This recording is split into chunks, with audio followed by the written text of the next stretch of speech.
గంగా స్నాన విశేష పుణ్య ఫలదం గోదాన తుల్యమో నృణాం ఆయుర్బుద్ధిదముత్తమం శుభకరం సంతాన సంపత్ప్రదం నానాకర్మ సుసాధనం సముచితం పంచాంగమాకర్ణ్యతాం. కొత్త పంచాంగం తీయగానే ముందుగా మనకు కనపడేటువంటి శ్లోకం ఇదండి. చాలా పురాతనమైనటువంటి శ్లోకం. అంటే పంచాంగాన్ని శ్రవణం చేయడం వల్ల ఏవి లాభం కలుగుతాయో పెద్దలు మనకు చెప్పారు. శ్రీకళ్యాణ గుణావహం, మంచి గుణాలు మనందరికీ కూడా సంప్రాప్తం అవుతాయిట. రిపుహరం, శత్రువులందరూ కూడా తొలగిపోతారట. దుస్వప్న దోషాలుంటే తొలగిపోతాయి. గంగా స్నానము చేస్తే ఎంత పుణ్యమో, ఉగాది పండుగ రోజు దైవ సన్నిధిలో పెద్దల ద్వారా పంచాంగాన్ని వింటే అంత ఫలితం కలుగుతుందని కొన్ని దశాబ్దాలుగా శతాబ్దాలుగా మహర్షులందరూ కూడా మనకి ఈ కార్యక్రమాన్ని నిర్దేశించారు. సంతాన సంపత్ప్రదం, నానాకర్మ సుసాధనం. అంటే ఎన్నో పనులు మనం తలబెడుతూ ఉంటాం ఈ సంవత్సరం అంతా. అవన్నీ కూడా సుసాధనం కావాలంటే, అంటే జయప్రదంగా నెరవేరాలన్నా పంచాంగం ఆకర్ణ్యతాం, ఆ పంచాంగాన్ని వినమన్నారు. ఇందులో ఏమీ శ్రమ లేదు. అంటే ఈ సంవత్సరం ఎలా ఉంటుందో మరి ఏమిటి పంచాంగం అంటే, తిథిర్వారంచ నక్షత్రం యోగ కరణమేవచ పంచాంగమికి ధ్యానీయ తల్లోక సాధన కారణం. అంటే తిథి ఏమిటి, వారం ఏమిటి, నక్షత్రం ఏమిటి, కరణం ఏమిటి అని ఏ రోజు మనం సంకల్పంలో చెప్పుకుంటాం. ఈరోజు ఫలానా తిథి, ఫలానా వారము, ఫలానా నక్షత్రం అని చెప్పుకుంటాం. అది తిథివార నక్షత్రములతో కూడినటువంటి పంచాంగములతో కూడినటువంటి పంచాంగం.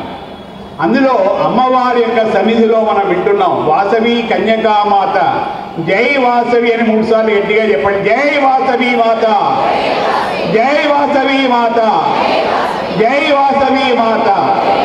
శ్రీమాత శ్రీ మహారాజ్ఞి శ్రీమత్ సింహాసనేశ్వరి చిదగ్నికుండ సంభూత దేవకార్య సముద్యత అని అమ్మవారు మాతృస్వరూపిణిగా మనం భావించాలి.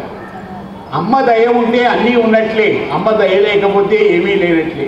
బ్రహ్మ విష్ణు మహేశ్వరులు కూడా శక్తి ఇచ్చే తల్లి ఆ పరాశక్తి కనికా పరమేశ్వరి మాత. అందుకని చైతన్య రూపిణి, శుద్ధం ఆయా స్వరూపిణి అని అమ్మవారికి వాసవి అనేటువంటి పదానికి అర్థంట. సౌందర్యము, బలము, ఐశ్వర్యము, మేధస్సు ఈ 4 కూడా కన్యకా పరమేశ్వరి అమ్మవారి యొక్క రూపాలుగా చెప్పారు. అటువంటి తల్లి యొక్క దయ మనందరికీ కలగాలని, యాదేవి సర్వభూతేషు మాతృరూపేణ సంస్థిత నమస్తస్యై నమస్తస్యై నమస్తస్యై నమో నమః అని ప్రార్థన చేస్తూ, మరి ఈ సంవత్సరం పేరు విశ్వావసునామ సంవత్సరం అని. అదేమిటండి, 3 నెలల ముందుగానే మనం సంవత్సరాలు జరుపుకున్నాం కదా, న్యూ ఇయరు. ఇదేమిటి కొత్త సంవత్సరం అని చెప్పి అనుకోకూడదు. అది లౌకికమైనటువంటి న్యూ ఇయర్. కానీ ఇది ధర్మబద్ధమైనటువంటి శాస్త్రబద్ధమైనటువంటి ఉగాది పండుగ. అసలు దీని పేరు యుగాది, అంటే యుగము ప్రారంభమైనటువంటి రోజుట. బ్రహ్మదేవుడు మరి ఆ వేదములన్నీ కూడా దొంగిలించబడితే నారాయణమూర్తిని ప్రార్థన చేస్తే ఆయన వెళ్ళి ఆ దుష్ట రాక్షస సంహారం చేసి మత్స్యావతారం ఎత్తి ఆ వేదములన్నీ బ్రహ్మదేవుడికి సమర్పించాట. ఆ సమర్పించిన తర్వాత ఆయన ఆనందపడి ఇక యుగారంభం కావాలి, ఈ రోజు నుంచి సంవత్సరాది అనేటువంటి పేరుతో ఉగాది అనేటువంటి పేరుతో ఉంటుందని దానికి ఎలా నిర్ణయించారు? అన్ని ఋతువుల్లోకెల్లా చాలా గొప్ప ఋతువు ఏమిటంటే వసంత ఋతువు అండి. వసంత ఋతువులో చెట్లు చిగురిస్తాయి. ఇప్పటిదాకా ఆకులు రాలిపోయినటువంటిది వసంత ఋతువులో చిగురిస్తాయి. కాబట్టి ఇదే నిజమైనటువంటి సంవత్సరాలన్నమాట. కాబట్టి అటువంటి విధంగా మాసములలోకెల్లా చైత్రమాసం మొట్టమొదటి. తిథులలో మొట్టమొదటి తిథి ఏమిటండి? పాడ్యమి తిథి. కాబట్టి ఈరోజు చైత్రమాసంలో వసంత ఋతువులో ఉత్తరాయణంలో పాడ్యమి తిథి.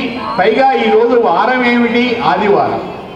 ఏ రోజుతో సంవత్సరాది ప్రారంభమవుతుందో ఆ సంవత్సరానికి రాజు ఆయన అవుతాడు. కాబట్టి ఈ సంవత్సరానికి రాజు ఎవరన్నమాట? సూర్య భగవానుడు, రవి సూర్య భగవానుడు. కాబట్టి సూర్యుడు రాజు అవ్వడం వల్ల ఏం కలుగుతుందో దాన్ని ఇప్పుడు మనం చూస్తాం. విశ్వావసు అంటే విశ్వం అంటే ప్రపంచం, వసు అంటే బంగారం. ఈ ప్రపంచమంతా కూడా లక్ష్మీ సంపన్నమై బంగారు మయంగా ఉండి ప్రజలందరి యొక్క హృదయములలో కూడా ఆనందాన్ని వెలసిల్లేటువంటి సంవత్సరం కాబట్టి దీనికి విశ్వావసు అనేటువంటి పేరు వచ్చిందండి. పేరులోనే చాలా ఆనందం ఉన్నది. గట్టిగా చప్పట్లు కొట్టండి. అది నిజమైనటువంటి సార్థక నామధేయం కావాలి. లోకానికి అందరికీ క్షేమం కలగాలి. ఇంతకుముందు రాక్షసనామ సంవత్సరం అని క్రోధినామ సంవత్సరం అని పేరు వింటేనే భయంగా ఉండేది. కానీ విశ్వావసు అనేటువంటి పేరు చాలా గొప్పది. ఆయన గొప్ప గంధర్వుంట విశ్వావసు అనేటువంటి వాడు. వివాహ సమయంలో భార్యాభర్తల మధ్య అనురాగం కలగటానికి విశ్వావసు అనేటువంటి గంధర్వుడిని ఆహ్వానిస్తారు. అప్పుడు ఆ విధమైనటువంటి మంత్రాలు చదువుతారు.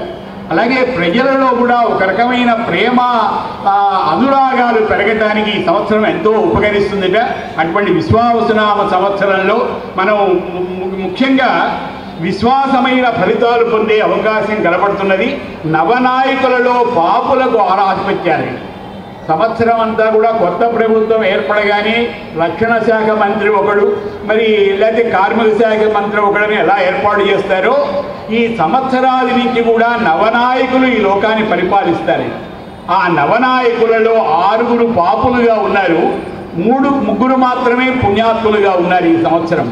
దీనివల్ల ఏం జరుగుతుందో చెప్పారు. ఆర్థిక సమస్యలు అధిగమించడానికి ప్రస్తుత ప్రభుత్వం ఎంతో శ్రమించి మెరుగైన ఫలితాలు సాధించగలుగుతాయి. ఆర్థికంగా బాగా మనం కూరుకోపోయి ఉన్నాం, ఇబ్బందులు పడుతున్నాం. ఈ ఆర్థిక స్థితులు మెరుగుపరగటానికి ఈ విశ్వావసునామ సంవత్సరం చాలా అనుకూలంగా ఉంటుందిట. కొంతవరకు బయటపడతాం.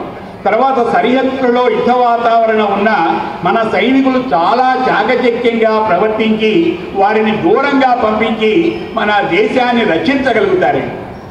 వారు ఎంతో కష్టపడి ఎండనక వాననక రాత్రింబవళ్ళు అలా కష్టపడి మన దేశాన్ని కాపాడుతున్నారండి. వారికి ఎంత మనం కృతజ్ఞత కలిగి ఉండాలి. వారికి సైనికులకి ఈ సంవత్సరం చాలా అనుకూలమైన కాలంగా చెప్పారు. అంతరిక్ష పరిశోధనలు విజయవంతం అవుతాయిట. మెట్ట భూములు విరివిగా ఫలిస్తాయిట. రైతన్నలు చాలా ఆనందంగా ఉంటారు.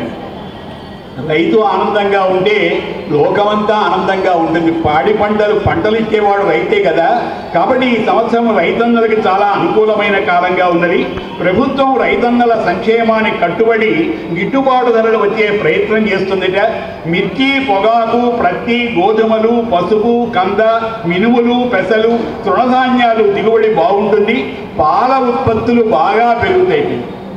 పాలు లేకపోతే పొద్దున లేవగానే మనం కాఫీ తాగాలంటే పాలు కావాలి. ఆ పాలు కనుక సక్రమంగా రావనుకోండి, ఆ రోజు మనం అంతా కూడా మానసికంగా ఎంతో వ్యధ చెందుతాం.